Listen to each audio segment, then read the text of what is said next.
நம்மில் பலருக்கு ஒரு கவலை இருக்கும்.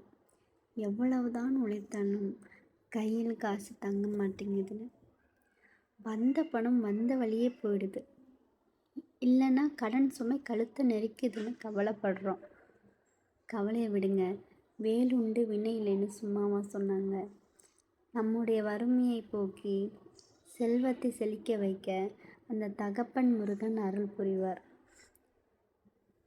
இன்றைக்கி இந்த வீடியோவில் பண கஷ்டத்தை அடியோடு நீக்கக்கூடிய எளிய முருகன் வழிபாடு, விரத முறை மற்றும் நம்ம வீட்டில் வைக்க வேண்டிய மங்கள பொருட்களை பற்றி தான் நம்ம பார்க்க போகிறோம். வீடியோவை ஸ்கிப் பண்ணாமல் முழுசாக பாருங்கள்.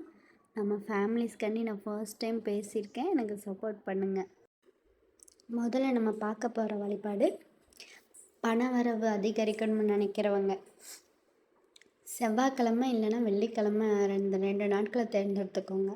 அன்றைக்கி சாயந்தரம் 6 மணி அளவில் உங்கள் வீட்டு பூஜை அறையை சுத்தம் பண்ணி முருகப்பெருமான் படத்துக்கு முன்னாடி 6 அகல் விளக்குகளை ஏற்றி வைங்க. செவ்வரளி பூக்கள் முருகனுக்கு ரொம்ப பிடிக்கும். அந்த பூக்களால் அர்ச்சனை செஞ்சு ஓம் சரவண பவ அப்படிங்கிற மந்திரத்தை 108 முறை சொல்லுங்கள். முடிஞ்சால் கந்த சஷ்டி கவசம் கேளுங்க அல்லது திருப்புகழ் பாடல்களை பாடுங்க.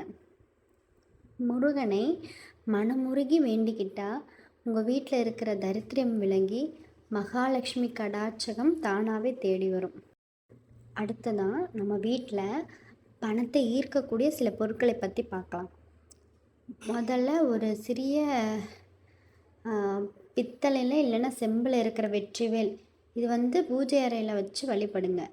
வேல் இருக்கிற இடத்துல எந்த ஒரு கெட்ட சக்தியும் தங்காது. ரெண்டாவதாக மருதாணி விதைகள். ஒரு சின்ன கிணத்துல மருதாணி விதைகளை போட்டு உங்கள் வீட்டு நிலவாசப்படிலையோ இல்லது பீரோ மேலேயோ வைங்க. இது பணத்தை ஈர்க்கக்கூடிய ஒரு அபூர்வமான பொருள். மூணாவதாக பச்சை கற்பூரம். ஒரு சின்ன தொண்டு பச்சை கற்பூரத்தை நீங்கள் பணம் வைக்கிற பெட்டியிலையோ அல்லது பர்ஸ்லையோ வைங்க. இதோடு வாசனைக்கு தனலட்சுமி தாயார் உங்கள் வீட்டில் நிரந்தரமாக தங்குவாங்க.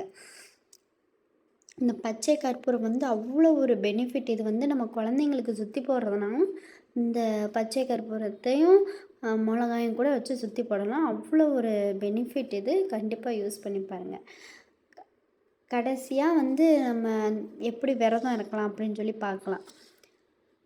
மாதந்தோறும் வர சஷ்டி தீதியில் விரதம் இருக்கிறது ரொம்ப விசேஷம். அன்றைக்கி காலையிலிருந்து முருகனை நினச்சி விரதம் இருந்து சாயந்தரம் முருகனுக்கு நெய் தீபம் ஏற்றி உங்கள் விரதத்தை முடிக்கலாம்.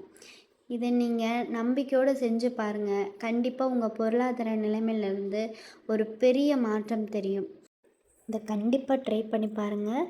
பார்த்துட்டு எனக்கு சொல்லுங்கள். ஏன்னா என் லைஃப்பில் எனக்கு இது நடந்திருக்கு. அதனால உங்கள் கூட ஷேர் பண்ணணும்னு சொல்லி பண்ணியிருக்கேன். கண்டிப்பாக உங்களுக்கு யூஸ்ஃபுல்லாக இருக்கும்னு நான் நம்புகிறேன். இந்த தகவல் உங்களுக்கு பயனுள்ளதாக இருந்தால் மறக்காமல் இந்த வீடியோவுக்கு ஒரு லைக் கொடுங்க. உங்கள் ஃப்ரெண்ட்ஸ்க்கு ஷேர் பண்ணுங்கள். இது போன்ற நம்ம ஆன்மீக தகவல்களுக்கு நம்ம சேனலை சப்ஸ்கிரைப் பண்ணி பெல் ஐக்கானை கிளிக் பண்ணிக்கோங்க. வெற்றிவேல் முருகனுக்கு அரோகரா.